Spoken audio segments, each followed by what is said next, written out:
Um dos documentos que a gente é obrigado a enviar para a CPFL para que o nosso projeto fotovoltaico ele seja homologado ou aprovado com eles é o que a gente chama de dado de registro para central geradora. A CPFL ela chama de anexo E ou anexo F, enfim, ela dá uma nomenclatura para ele.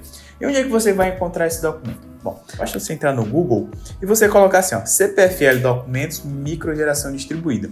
Então você clica aqui, ó, no primeiro link. Ao clicar, aqui ele vai dar algumas informações aqui do lado, mas aqui abaixo ó, vai estar os documentos, que é o anexo E, o anexo F, o anexo G, que é o que a gente vai precisar. Aqui tem um termo de aceite também, do que é que você precisa colocar na RT. Mas o que a gente vai utilizar é esse aqui, ó, o anexo F, que é o dados para registro, tá bom? Não é o anexo E. O anexo E também ele é obrigado, mas tem um outro vídeo explicando como é que você vai fazer o preenchimento dele. Mas hoje a gente vai falar sobre o anexo F. Então você clica aqui e ele vai fazer o download. Eu já estou com ele aberto aqui e vou mostrar para você como é que a gente vai fazer o preenchimento dele. Então, ele é um documento que a primeiro momento você olha, ele é longo, tá? Não é um documento curto, só que a gente não precisa preencher todas as informações que nele tem aqui. Mas a gente tem que preencher o que nos vai fazer sentido para relação à energia solar fotovoltaica, tá bom? Então vamos lá. Então aqui tem algumas informações acima dele que é importante você ler para você saber o que é esse documento, né? Então como é que ele vai ser utilizado, quando não é, enfim. Então bem simples também, algumas informações bobas, mas vamos lá. Aqui a primeira coisa que a gente vai fazer é fazer a descrição dos dados da unidade consumidora. Aqui a gente não vai falar ainda sobre a parte solar fotovoltaica. Então, ou seja, aqui ele vai perguntar o nome do titular, vou botar aqui, vai perguntar o CPF da pessoa, vai perguntar se o número da UC ele existe. No caso, esse número da UC é a unidade consumidora, né? Então, se a pessoa ela já tem ali, no caso, seu talão de energia, já tem sua fatura, se já tem ali o medidor na casa dela ou não, ou se é uma ligação nova que você vai estar fazendo. Porque a gente pode solicitar uma ligação nova junto com o projeto de energia solar fotovoltaica, com a homologação dele. Então, caso tenha, você coloca aqui. Se não tiver, você simplesmente deixa em branco, tá? Aqui ele vai pedir um endereço do titular, então vamos botar aqui, por exemplo, vou colocar aqui, eu vou dizer que é em São Paulo. Ele vai pedir qual é o CEP também, vou botar um número aleatório, vai pedir o município. Aqui ele vai te pedir a latitude, né, em Sirgas 2000, tanto a latitude quanto a longitude. Tem vídeo aqui no canal também de como é que você vai pegar essas informações lá no Google Earth, tá? Então basta você pesquisar coordenadas, UTM, Clube da Elétrica que você vai encontrar. Aqui ele vai pedir o telefone do titular, o e-mail do titular e pronto, você preenche só até aqui, até o 1.8. Daqui para o 1.9 você não precisa preencher nada não, tá? Aqui é quando a gente vai se tratar de consórcio, mini geração, enfim, que é outros 500, é uma modalidade de negócio. Mas é obrigado você preencher até o 1.8. Beleza. Aí aqui vem mais algumas informações também da unidade consumidora. Aqui você tem que saber um pouquinho de norma. Então, por exemplo, aqui ele vai falar sobre padrão de entrada, categoria, aí está dizendo que tem a norma, que é a GED 13. Então, aqui você vai ter que saber o seguinte, o que é existente, o que é novo. O que é existente, o que é novo. Porque, por exemplo, você pode ter a sua instalação monofásica e você vai passar para trifásica, porque você pediu uma troca do padrão de entrada, então porque você pediu um aumento de carga. Então você vai ter que colocar aqui. Mas onde é que eu vou encontrar essa informação aqui? Isso aqui você vai encontrar na norma, na GED 13, até como ele disse aqui. Então basta você vir aqui, ó, botar no Google GED 13 que você vai encontrar. Quando você encontrar GED 13 CPFL, vai ser o primeiro link aqui, ó. Você clica, ele já vai abrir, tá? E aí você vai aqui na página 94, tá? Que é onde a gente começa. E você precisa saber o seguinte, qual é a atenção de atendimento? Se ela é 127.220 ou se ela é 220.380.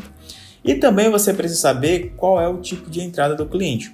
Porque aqui, ó, 127.220, ramal de entrada cobre PVC. Aqui abaixo, 220.380, ramal de entrada cobre PVC. Aqui, 127.220, só que o ramal de cobre, ele é o XLPE. E aqui, 127.220, porém, com o alumínio multiplex. Então, você precisa saber seu cliente para você poder fazer bem direitinho essas informações.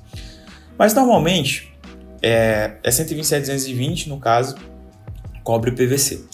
E aqui ele perguntou o seguinte, né? Qual é o padrão de entrada, a categoria. No caso, é a categoria. Então, se você vier aqui, ó, você vai ver que aqui a primeira coisa que tem é categoria. E aí você vai ter que saber se é A1, se é A2, B1, C1, C2, até C6. Igor, como é que eu sei isso? Você vai saber de acordo com a atenção que o cliente ele é atendido, bem como também um disjuntor do padrão de entrada dele. Por exemplo, o meu cliente ele é monofásico e o disjuntor do padrão de entrada dele é de 32. Então, ele é o que aqui? Ele seria A1, ó, porque ele é monofásico, tá? A categoria A e a categoria A2 é monofásico. E aqui, ó, ela coloca aqui, ó, disjuntor de 32. Então, se ele for monofásico com disjuntor de 63, ele é categoria A2. E aí, Igor, mas lá tem um disjuntor de 50, tem um disjuntor de 40. Como é que eu faço? Sendo que na norma não tem. Aí você vai ter que fazer a troca do disjuntor para um de 63. Mas ele é bifásico, meu cliente tem um disjuntor de 63, então ele é B1. Tem um disjuntor de 80, B2. Ele é trifásico, então ele já entra na categoria C. O disjuntor dele é de 100, então ele é C3. Então você olha sempre a categoria, a tensão de atendimento dele e o disjuntor. Então vamos supor que ele é bifásico e tem um disjuntor de 80, então ele seria B2. Aí eu venho aqui e coloco B2. B2. Se você for fazer a substituição, né, então eu pedi um trifásico. Beleza, então você volta lá na norma e você vê, eu pedi um disjuntor de 100, só que ele vai ser trifásico. Então, existente B2 e o novo, no caso, seria C3. Pronto. Aqui você vai dizer se ele é aéreo, se é subterrâneo. Deixa eu botar aqui aéreo. Porque eu sei que São Paulo tem muito a questão de muitos serem subterrâneos, então você coloca se é aéreo ou subterrâneo. Qual o número de fases, se é monofásico, bifásico ou trifásico. Então, por exemplo, nesse caso aqui eu colocaria bifásico e o novo seria trifásico, porque eu pedi a troca. Beleza. Mas se não, você só deixa bifásico aqui e você não vai fazer a troca. Aí ele vai te pedir também a seção transversal dos cabos. Então tem aqui também, ó. Então é só você verificar aqui, ó. Ramal de entrada de cobre PVC. Então, se é A1 é 6. A2, 16, B1, 16, B2, 25. Então, ele traz aqui também essa milimetragem dos cabos. E é só você colocar aqui para facilitar. Então, por exemplo, no caso do B2 seria de 25. Vem aqui e coloco 25. Aqui ele vai te pedir a caixa de medição ou tipo de poste. Também aqui na norma ele traz, ó, tem aqui, ó, o poste padrão.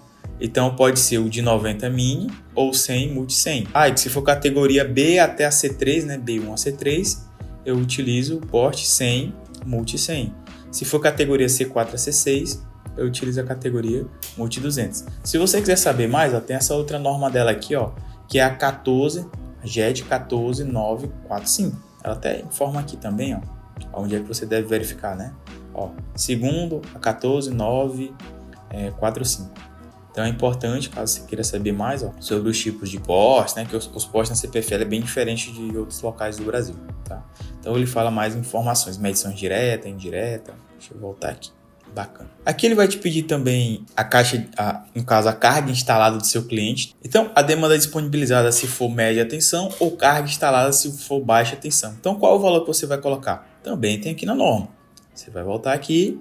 Aí você vai olhar, beleza, se é na categoria B2, que foi a que eu considerei, qual é a carga instalada? A carga instalada ela é de 18 até 25, tá? Se é a carga instalada individual ou soma de mais de 2 clientes.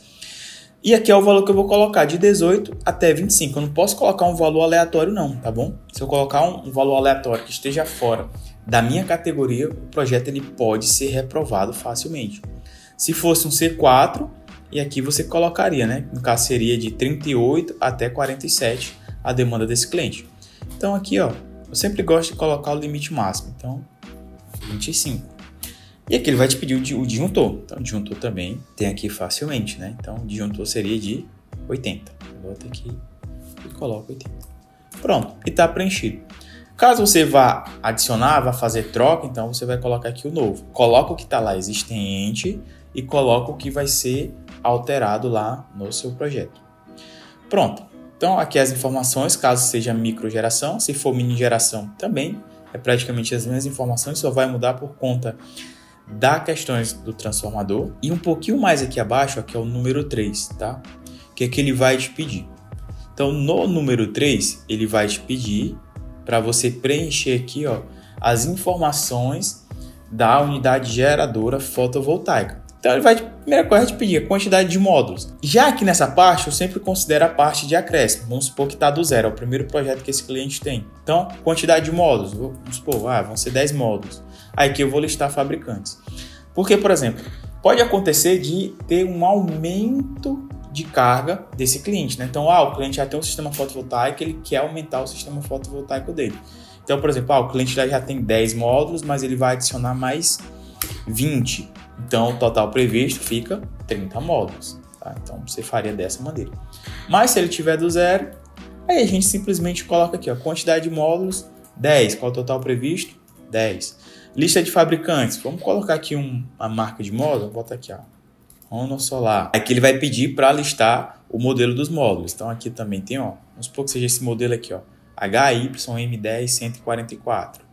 Eu venho aqui, aí eu coloco HYM10-144. Aí ele vai pedir a área total ocupada pelos arranjos. Geralmente eu considero 2 metros quadrados. Então, já que é 10, então ficaria 20. Aqui eu coloco, 20. Quantidade total de inversores. Eu vou estar utilizando um inversor. Aí ele pede também a lista de fabricantes. Aí eu vou voltar aqui, Vamos supor, vou utilizar um da Sage. E esse aqui é o modelo R5, 3K, T2, T15. Eu boto aqui, Sage. Aí que eu boto o modelo, Que foi o que ele me apresentou aqui, Boto R5, 3K, T2, 15. Pronto, aqui também, boto um inversor. Aí, se for no caso microinversor, eu vou estar utilizando 4. Aí eu boto 4 aqui, mas no caso é só um, beleza. Aí que ele vai te pedir, potência de pico dos módulos, ou seja, você vai somar a quantidade de módulos que você tem de acordo com a potência.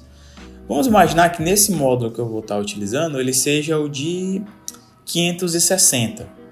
Se é 560 e eu vou estar utilizando 10, então eu vou colocar aqui 5,6. Tá? Lembrando que ele quer em quilowatt pico aqui, tá? Então 5,6. Aqui fica 5,6.